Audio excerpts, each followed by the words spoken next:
So, a very warm welcome to all of you. Mike Cavalli here on the Mediumship Show, and as always, a very special big thank you to the New You TV network for having us on board.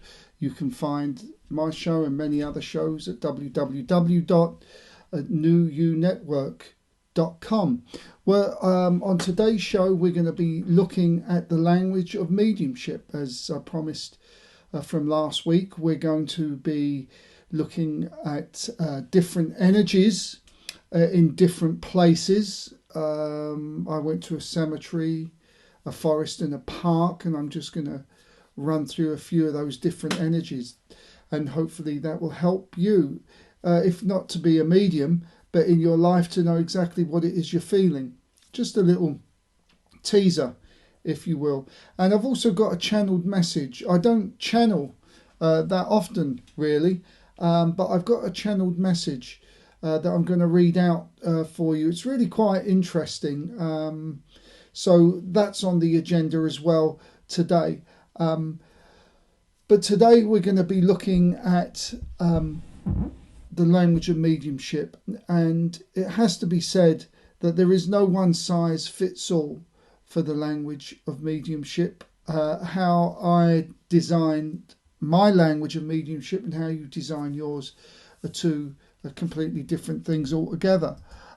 What I would say is there's two ways of going about this. First of all, you can either just go with the flow and just keep intuitively learning and just keep making a note of what you do correct and what you do that is not so correct. And by doing so, at the end of each session, you can determine what to keep, what not to keep, so to speak. So it's really back to our old friend intention again. So you can do it that way, or you can create a language. Now, the language that you create is not going to be chapter and verse like you would be learning another language from another country. But what it is the basics to assist us only in the flow. Because when you're in the flow of a reading, you're not thinking about whether it's coming to you clairvoyantly, clairaudiently, clairsentiently, clairgustance. You're just in the flow. For example, I've got a gentleman here in the spirit world. He's about 60 years of age. He's got a typical male-balding pattern, and he's given me the feeling of arthritis in my hands. So I've also got the smell of whiskey around him. So there I experienced three different clairs. I saw the person is clairvoyant. He gave me the feeling of clairsentience, and he gave me the taste of whiskey, of clairgustance. So, but I wasn't thinking about it. Just like I'm talking to you now, it just rolls off my tongue. I know what I've got to say. I'm not stopping to think about what I've got to say next. So you can create a language of the basics. You can't do chapter and verse with this, because this will block the flow of any reading that you want to do. So we'd really be looking at a language to develop dates, anniversaries, how people passed, and names, and that would be about it. And it changes. What I'm about to show you now is how I developed. I don't get that anymore. I just go with a reading, and when a name pops into my mind, I ignore it and I carry on with the reading. And if it comes back in again, then it really is most likely to be spirit telling me that name. That's just something else that I've developed. But beforehand, I designed a language in order to help me with all this information that was coming through, because it comes through pretty fast. Let me tell you. And so you have to be on your toes, as it were. You have to be aware of your body, what you're feeling, body positions, and so on and so forth. So there's a lot going on while you're doing a mediumship reading. And so it's best if you're not thinking about what you're doing, you're just doing it. And that's why it's important that if you choose to build a language, then it is to assist the flow rather than become the language of the reading. I'm going to give you a little demonstration of a reading that's pre-recorded. It's about a minute long. And it was, obviously, this is really a big shortcut to a 30-40 minute reading. But it does demonstrate how a reading should go using clairvoyance and clairsentience. But we'll come on to that in a minute. So, the basics. Let's get started with this, and let's have a look at the months. So, for me, when I was... I asked Spirit, and I said, if you're going to give me a month, and it's going to be the month of March, then please show me a March hare. Okay, to me, it might be funny for some of you, and that's quite all right. But to me, whenever I saw a March hare, I knew they wanted to impress upon me the month of March. And likewise, with April, when they gave me April, I asked them to show me an Easter bunny. And then I knew the month that they wanted to show me was April. So you'd be giving the talk, you'd be talking and talking and talking, and bang, a March hare would pop in to your mind. Leave it on the back burner just to make sure it's not your own imagination, unless it really wants to come out. And if it comes back a second time, then I would use it. So then we come to the month of May, and for the month of May, I asked Spirit to show me this picture of the Holy Mother. May is the month of Mary. And so that would be clear. There is one caveat with all this, though. Where you are in the reading really depends on whether they want to give you the month of May, or are they telling you the name Mary or the name Maria. So this would really depend on where you are in the reading, and that would determine and give you a good idea about where you're going and where you are in the reading. November, ironically, they would show me a picture of Guy Fawkes. This was the guy that some would say was the only man that went to Parliament with honest intentions. He actually tried to blow up the Houses of Parliament on the 5th of November. This is why in the UK they have the firework night on the 5th of November. But this is the picture that they would actually show me. And for December, just to give you an example, they would show me these Christmas lights, that kind of feeling of Christmas. And that would flash up. That used to flash up. Now it doesn't. It might come back to that. You know, it doesn't mean that you're a beginner if you do things this way. You might have your whole life where they're doing it this way for you, because it works very well indeed. So that's how they would kind of show me the months. And of course, January they might show me New Year's celebrations. I think that's what I used to do for January. They'd show New Year's celebrations. Christmas it might have been, you might fancy putting Santa Claus in there. Then you'd know that this is the month of December, particularly towards the end of the month of December. So these are the things that you have to decide, and you don't make it so complicated, and you work with this until Spirit decides we're not going to do that anymore, but just go with what it is that they have to say. It's interesting. I don't think I've got the book here with me anyway, but all this is mentioned in my book, Proof of Survival, Evidential Guide to Mediumship. Okay, well look, that's really looking at the months. You decide what it is you want to do. You decide how you want to do this. Many of you may have actually intuitively had these thoughts put into your mind, for example, and immediately you have this picture. Then Mum from the spirit world comes in, or Dad from spirit world comes in. So it's almost like predictive programming.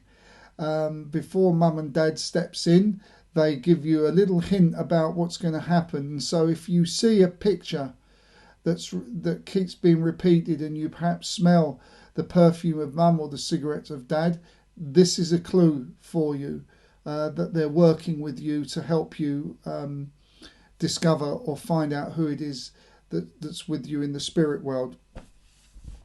So let's move on to passing. Again, for me now, usually passing is just go with it. I might get the feeling of someone's passing. Before, they used to flash it up for me. Pretty much something like this. So if I would get this, I'd know it would be a lung condition. That's clear. That was it. But if the reading was going well and the link was getting much better, then they might put this up next to it, a water symbol. So what would this indicate?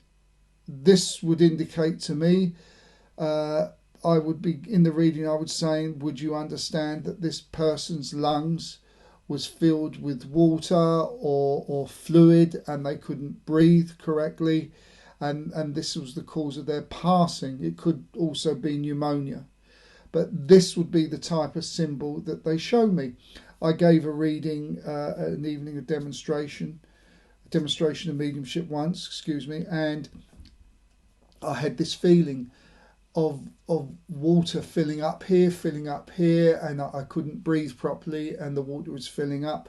And yes, it turned out that the person who I was connecting with was trying to explain that they drowned. The lady obviously could take exactly what I was saying. I won't go into the detail of that reading. But here, okay, if this would flash up, that's clear. The person had a heart condition. Okay. But what about the heart condition? Is this picture that they're showing of the heart just something in passing? They had a heart condition. I don't think, from what I'm feeling, clairsentience, it doesn't feel that they passed because of a heart condition, but it was certainly something that was prominent in their life. Or if I got this next to it, this would often be a symbol of that they literally died from a broken heart or of natural causes. This would be the symbol for me. Nowadays, what would I get? I would get, for example, I'd either get if they died at home or they passed in a hospital. And that would be the first part of that reading. Then they might develop it and show me, were there people by the bedsides or wasn't there? Did they pass alone or with family around?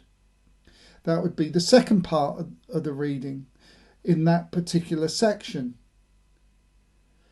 And then they might even draw my mind to their hands where they would be holding something. They might have been holding a picture or a pocket watch or something, and they would draw my attention to that so I could give that information. Would you understand that this person passed alone? And when this person was found, they had a pocket watch on their hand. You see, now you've got a better picture of what's going on. Now, it doesn't always happen that way. Quite often, it's sufficient that they passed alone, or they passed at hospital, or they passed in their home. But obviously, if we get this with the heart, then it's most likely that this person passed with a heart attack. Not necessarily true, depends where you are in the reading, mind you.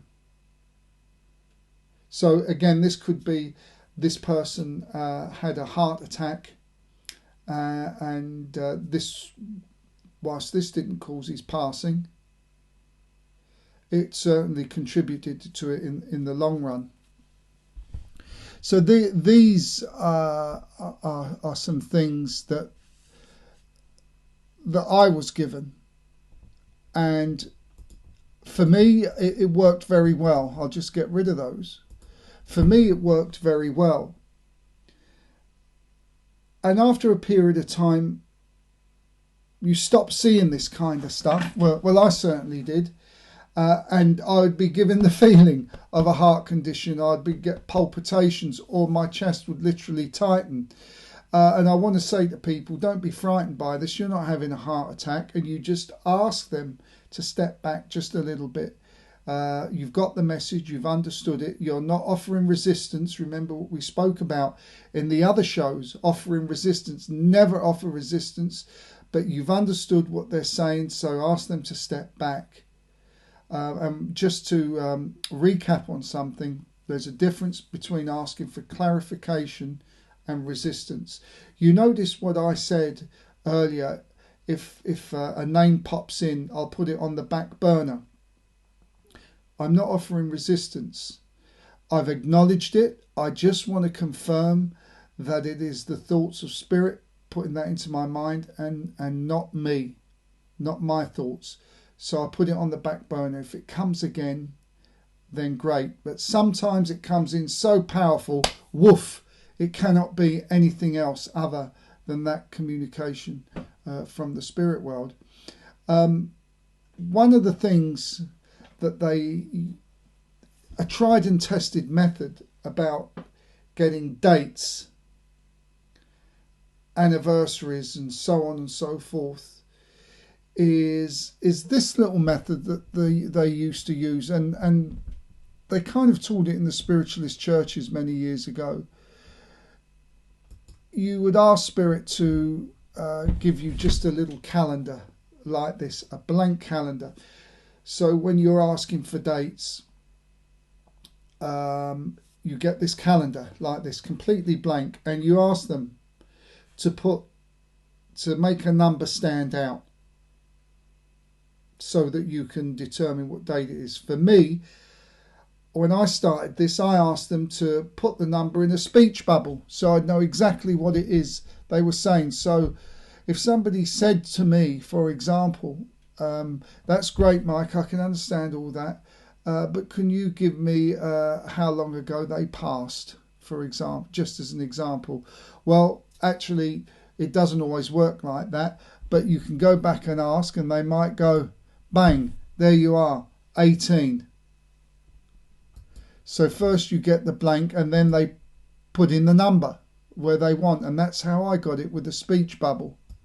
You see, it's very easy, or easier for them, to use images to relay information to you. And so now again it just flows. And I want to say to you, you know, if you get the number 18 and someone says, no, well, it was 13. Okay, well, 18 and 13 look very similar, don't they? You know, it's like 2 3s there. So don't be so harsh on yourself. Dates are very, very difficult. Sometimes, actually, another technique they used to use was many years ago at the train stations, at the National Railways, they have these great big leaderboards up there with the trains coming in and coming out. And then every so often they would rattle to go blank, and it would be blank. And then all the new stuff would come up. And so that's the other technique they would use. Just look at one of those leaderboards, see it blank, and ask them to put the number in. Don't close your eyes. For heaven's sake, don't close your eyes and start trying to find the number, because your mind will pick a number for you. Better leaving your eyes open. And if it doesn't come immediately, don't worry about it. It doesn't matter. You know, you in all these readings, you can't have names, dates, anniversaries, everything all at once in every reading. It just really doesn't happen like that. So I just want to move on to names. Names are notoriously difficult. Of course they are. So what they used to do for me is give me the names of people that are familiar to me. So if I was doing a reading and let's say my brother's name was Fred, and I was doing this reading and I have the gentleman here, and I would say to myself, can I have a name please, and still go with the flow. If a picture of my brother come in, who's called Fred, I would say, can you take the name Fred with this? Again, I'd leave it on the back burner for a couple of times unless it was very strong. And this is the way I learned to do this. And it was very effective because it works better with images rather than them trying to put a name up there. It's not them, it's our evolution that struggles with it. So if they can put an image that represents the name, then that's great also. So for example, so we got Fred. If the name was Michael, I would see a picture of myself before me, then I'd know it'd be Michael, and so on. So this is how they would get round giving you names. There's one caveat to all of this. If you're doing readings for people that are in a different country to where you live, they will give you the name of that person in your language. So let me give you an example of this, and you have to be ready for this in case people say, no, I don't understand it. You know, you're doing a reading, all's going well, and you say, well, he gives me the name John, can you understand the name John? And they say, no, I can't. His name was actually Hans. Well, Hans is the German name for John. It's Hans, I think it's Johann or Johannes is short for John. So as a medium, you'd have to be aware of this. And this is what we'll talk about in the next week's show, about preparing yourself for the reading and preparing a client for the reading, because that's important, because it will make for a better reading. Not only will it make for a better reading, it will make for a very positive and accurate reading. But we'll get into that kind of next week.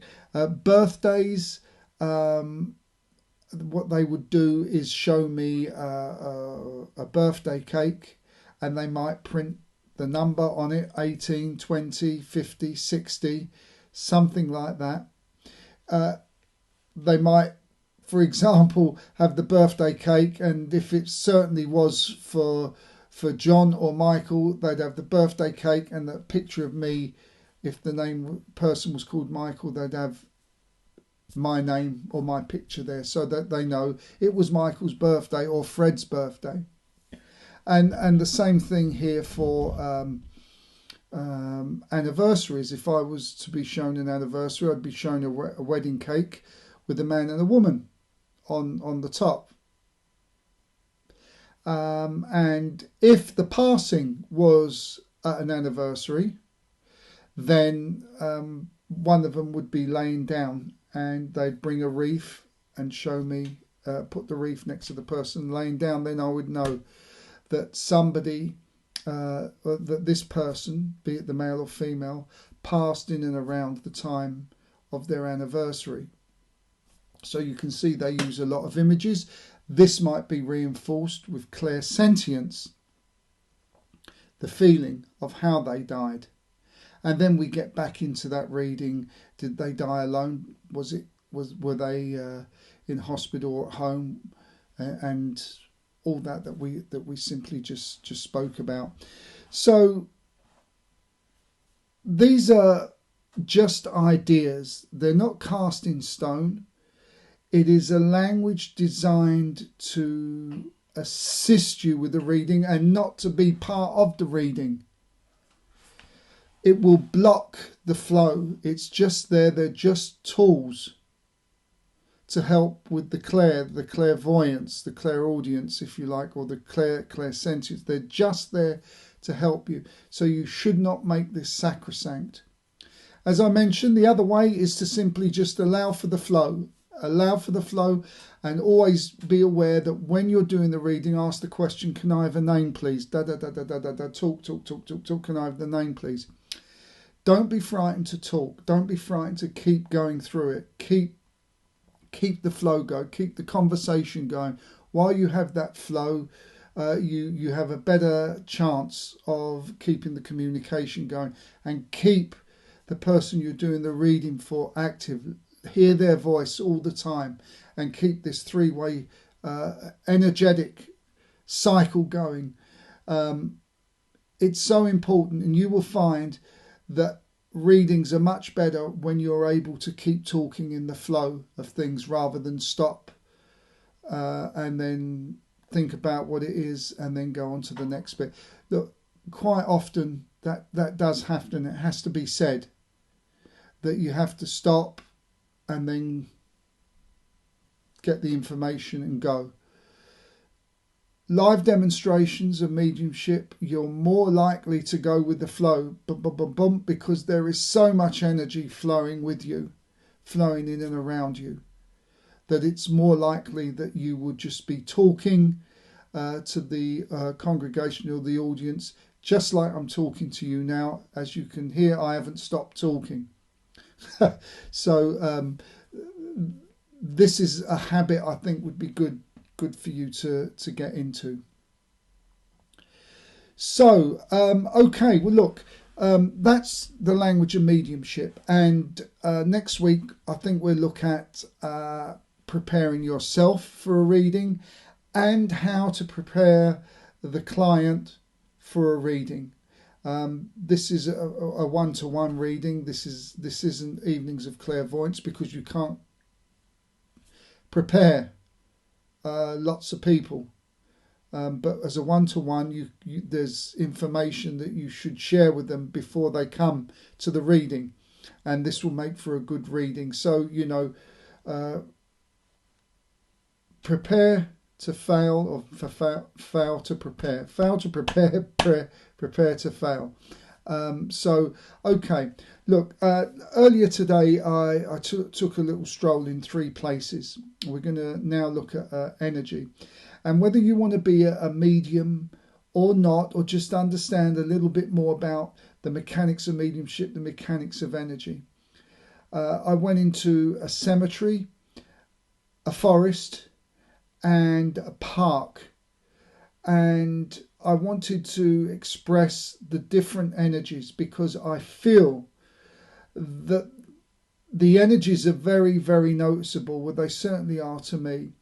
And depending on what you want to do in life, you might find yourself better sitting quietly in a cemetery for 10 minutes, walking in the forest for a little while. Actually, studies in Japan have shown that a 40-minute walk in the forest, and barefoot if you can do that, and particularly around pine, is as valuable and works just as well as antidepressants. But there's more to it than walking in the forest. And also we're going to be looking at the energy in a park as well. There are 3 really different strong energies. So look, let's have a look at those, and we'll come back and discuss it. So I wanted to go through some of the different energies that we feel in different places. So this is a local cemetery. It's really one of the most peaceful places you can be, and it's not because of what is perceived to be here. There's nothing here. There's no energy here in terms of the remains. But what we have here is a peaceful energy, a loving energy, a caring energy, and above all, an energy of gratitude that is brought to this place by the people visiting the graveside of people who have passed. Here, if you sit in silence, you can feel the love that's here. Again, this is brought by the people visiting, not because of what you see here. There are many, many years, hundreds of years of love energy coming in here. And as you can hear, we have many trees here, but even the birds have a respectful silence for this peace that surrounds this area. You see, if you're looking for peace and solitude, this is a great place to come. You don't actually necessarily find peace in places of worship because there's too many people coming in and out. Tourists, organ practice, a service, choir practice, and so on and so forth. But here is just silence, and you can feel the peace. So I would say to you, if you're looking for peace and looking for a sense of gratitude, this is the place to be. Come here, close your eyes, meditate, and you'll find inner peace. This is where it is. This place is hundreds and hundreds of years of love energy within these gates. So let's move on now. I'm going to go to a forest and explain to you the energy that we feel in a forest. So here we are in a forest, and it doesn't take long if you're a little bit sensitive to discover that this is a very spiritual energy. Here we become connected with nature and by definition the universe, because everything is connected with the universe. And so here we find ourselves in a very good place to get grounded, to get connected with all that was, is and will be. In fact, science has shown that when we walk through a forest for just 40 minutes, particularly if there is pine forests, pine trees there, it's equal to that of antidepressants. So here you can feel the nature very loud, the birds chirping, you'll feel rustling in and amongst your feet, amongst the bushels and the brushes. And here, if you're lucky enough to come across megalithes or megaliths, they have information for you. So maybe also the tree huggers are not so crazy after all. But this really is an energy that will get you connected with the universe. So it will help you with your intuition. It will help you with your clear cognizance, and most likely the other clairs.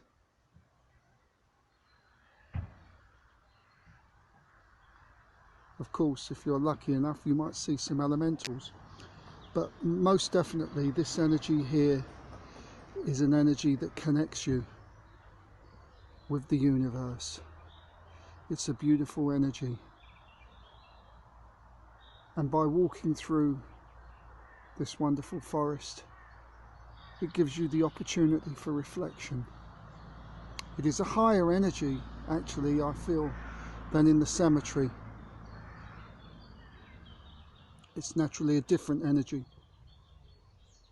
but it's definitely an energy that if you want to do mediumship work and psychic work, or just connect with Mother Earth, this is the place for you to be.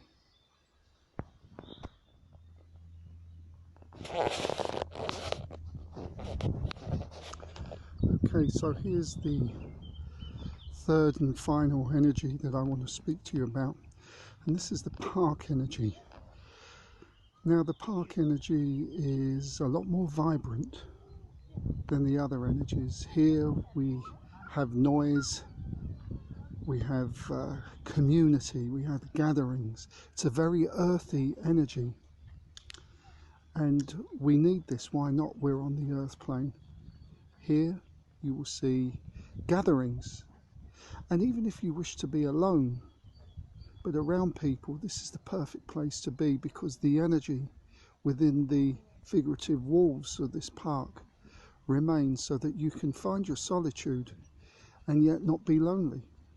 Be amongst the energy of other people.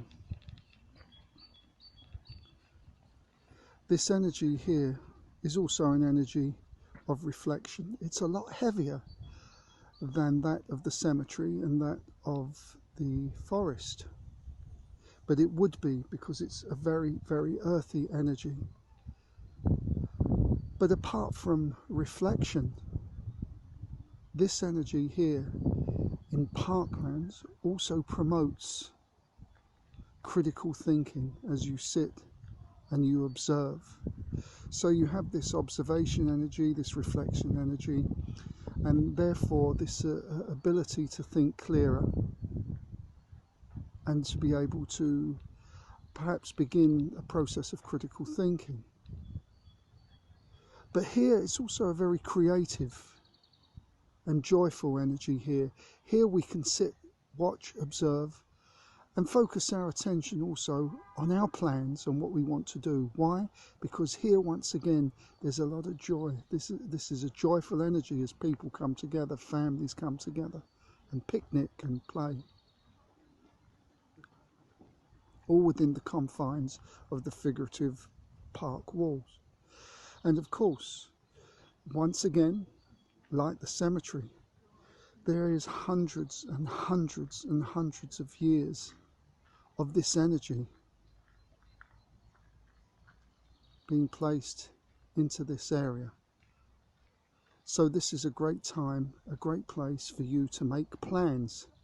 Come here, sit down, watch, observe, look around, perhaps close your eyes, gather your thoughts on what you really want. This is the place to be.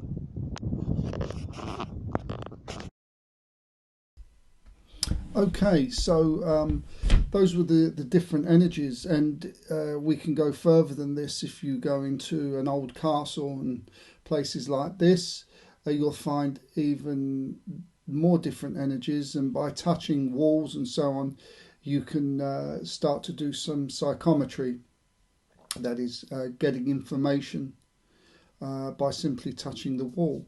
The megaliths or the megalites that I spoke about in the forest are a great source of historic value, and for those that know how to read them, and there are people that do know how to read these stones. It's very interesting topic actually, and people have dedicated their whole life to it. So these are just the three ideas, and I want to encourage you to go out and do this and feel these energies yourself, if only to become more sensitive with your own body. And once you become more sensitive to your own body, you become aware of what you're feeling. You will be able to know what's happening in and around you, so you'll be able to act accordingly. And I think it's a very valuable process to learn. Now, I omitted to do the live demo before I showed you this video clip. So I'm going to go back now and show you this demonstration. It's all done with images and the feelings of clairsentience to show you how a reading should go and what happens when there is sticking points like, no, I can't take this. Now this is only about a minute long, and so it's really abbreviated. It's really just designed to give you an idea. So have a look at this and this would give you an example of how a reading would go. Well, I have a man and a woman standing next to me, and as I say this, the man steps forward. And he doesn't give me his age, but he does look to be around 30 years of age. He gives me the feeling, it is a feeling of a brother vibration. And he's giving you a hug right now. Perhaps you can feel it. Now he's showing me an axe. He says you have his axe. Can you understand why he says this? Okay, hold on to that. I'll find out why he says this. And now he's giving me chest pains. Can you understand this with him? Okay, he gives me shortness of breath now also, so I'm going to ask him to take this away. He passed with a heart condition, and it happened very quick, and it was certainly in the month of December. He doesn't give me a date. He's just given me a date, and I think it was the 18th. Okay, the 18 and 13 look very similar. But can you understand rock music around him? I see him jumping up and down on the stage. This is what he's showing me. Was he a guitarist in a band? Okay, now I see. Do you know what the guitarists call their instrument? Okay, an axe. That's why he was showing me an axe. The guitarists call their instrument an axe, and it was a black guitar. So there you are. So as a musician, he would call his guitar an axe. And why, for example, he might bring it to you and say an axe instead of a guitar, I don't know. He might bring a guitar, he might bring an axe. Perhaps the axe he might have felt is more defined, more definitive. But so these are some of the pitfalls when you get a no, and you were shown an axe, and the person can't take it. But if you know exactly what it is, then don't let it go. It will reveal itself later on in the reading, as it did. So that was just an example. Of course, that could be a reading over 40 minutes, 50 minutes. But anyway, look, I'd like to finish off this show today with a channeled message that I got. And how did I get this? I was meditating away, and bang, straight come in, said, start writing. And it sort of threw me a bit. I said, what do you mean start writing? Start writing. Write what? So I finished meditation, and then there is a difference. I know when I type and when Spirit is giving me the information, my hands when I type go so quick, they go quicker than what my brain will allow me to do. So when my hands type very fast, I know it's the equivalent of automatic writing, and it's Spirit information coming in. Now, I don't know who this is from. I think it's from one of the high councils. All I know is that my gatekeeper, Joan, I trust her implicitly that nothing untoward is going to happen to me and ever will, because I work in truth and light. But it wasn't revealed who it was. So I'm not normally a channeler, and just to be absolute transparent with all this, I had a lot of typos with it, as you do when you're doing this kind of stuff. So I recorrected the typos and just rephrased one or two sentences that just didn't quite seem to be accurate or portraying what they wanted to say. I didn't change it, but it just needed tweaking a little bit. So here it goes. There's about 4 pages. It won't take too long, but it's very interesting. So this is a channeled message to light workers, and it says, put down your swords. The battle we are now facing is that, firstly, of the mind to win the heart. It is a battle for hearts and minds, and cannot be won with the sword. When you fight this battle on an energetic or vibrational level, that is to say, your battle is good over bad, it can only be done with love and light, and not violence. You will have heard the phrase, violence besets violence, and by fighting a physical battle, you would in effect be playing into the hands of darkness, since this is their battleground, and from here they know without any doubt how to handle and deal with you. However, should you work with light, then here the battleground is tilted in our favour, for darkness does not know how to deal with light. There is a warning to this. Darkness will try to bring you down to its level of vibration by attacking the people around you and putting you in constant discourse with them. One or two people you can handle with the darkness will continue to find even loved ones to challenge you, and it can be very wearing indeed. The current planetary vibration is shifting. The veil that separates the two worlds, as we spoke before, has become thinner, and we, the higher council, can offer more help to you, as it was agreed that the prime directive should be lifted a little more. You are witnessing many citizens questioning their purpose in their lives and the current circumstance. This is the upgrade that has been given to all of you. Some have happily received it, and others have been left in total confusion for now. Some of you may find yourself looking at the stars, and frequently do so. Indeed, you are most likely a star child, and your call to action will be soon. Follow your heart, be authentic, and this is what you came here for. You are here for this timeline in your current dimension and universe. You must use your heart center. It is a very powerful vibration. Set the intention and shed light over darkness. It matters not who they are, human form or simply negative frequency waves or any other forms. We all have vibration and consciousness, and light does not discriminate. Darkness has stepped out into the open, and we have closed the door shut behind them.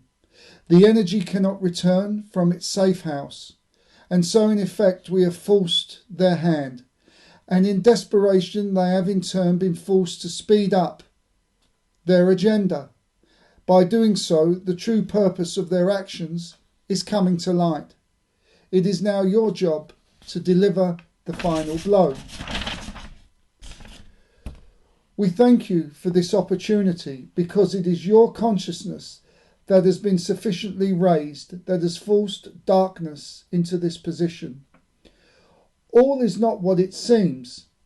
Those you thought you could trust and are good, wise, honest people, and those you thought who were the problem only appear to be so. The reality is quite different and extremely complex.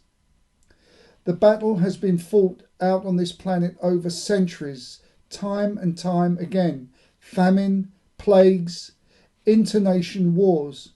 And we are currently closing in on the end of this battle for the foreseeable future. As a warrior, your job, we believe, is to absolutely not to focus revealing bad people or negative or bad energy. Because day by day the picture is becoming self-evident and clearer, though a little foggy to you still at times. Your job is to send out love, even to your enemies, and allow your love energy to neutralize darkness within people contributing to the global current situation. Remember, brothers and sisters, not all of these people are bad, but rather stuck in a paradigm and refuse to shift for many reasons. Well, you will see in the coming months a lot of the players backtracking and shifting their position towards light or light way of thinking. Universal law says, as you sow, you reap. Please do not look for justice, as this will only lower your vibration and prevent the high frequency required to end this battle. Justice will be served, not in the way you perceive it, but thy will be done. In any case, if justice is what you seek, it stands for reason on a vibrational level that you will be imposing justice upon yourself. Are you ready for that? Are you prepared for that? The Great Spirit will provide that each and every one will have the opportunity to look at their conduct and will match their actions on a vibrational level. and your courts will play their role on the earth plane. Your job is to neutralize darkness, and then your job is done. It can only be done with light, love, and intention. It's a big job, but that is what many of you chose to come here and do, this work, and once again, we thank you for this. Over the coming weeks, for the most part, you will witness what can be described as a truce, but remain vigilant. Are you aware of the term, beware of Greeks bearing gifts? Keep this in mind and stay a step ahead in this battle. Within the next couple of months, you may witness a surge from darkness. But we give you the opportunity to gather as many people together in prayer and meditation to quash this surge. It's that simple. It's very important that you take full advantage of this.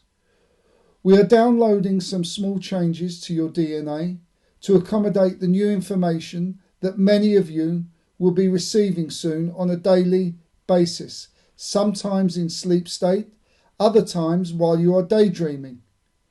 We are with you as we begin the final battle for the new golden age. All will be well, brothers and sisters. Keep faith.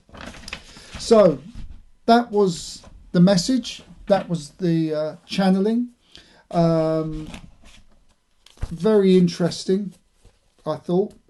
Some of that stuff they've mentioned to me before, like the prime directive, and yes, the veil that separates the two worlds has absolutely become thinner, and I believe it will get thinner because we are raising our consciousness, and we are ready for this for the most part.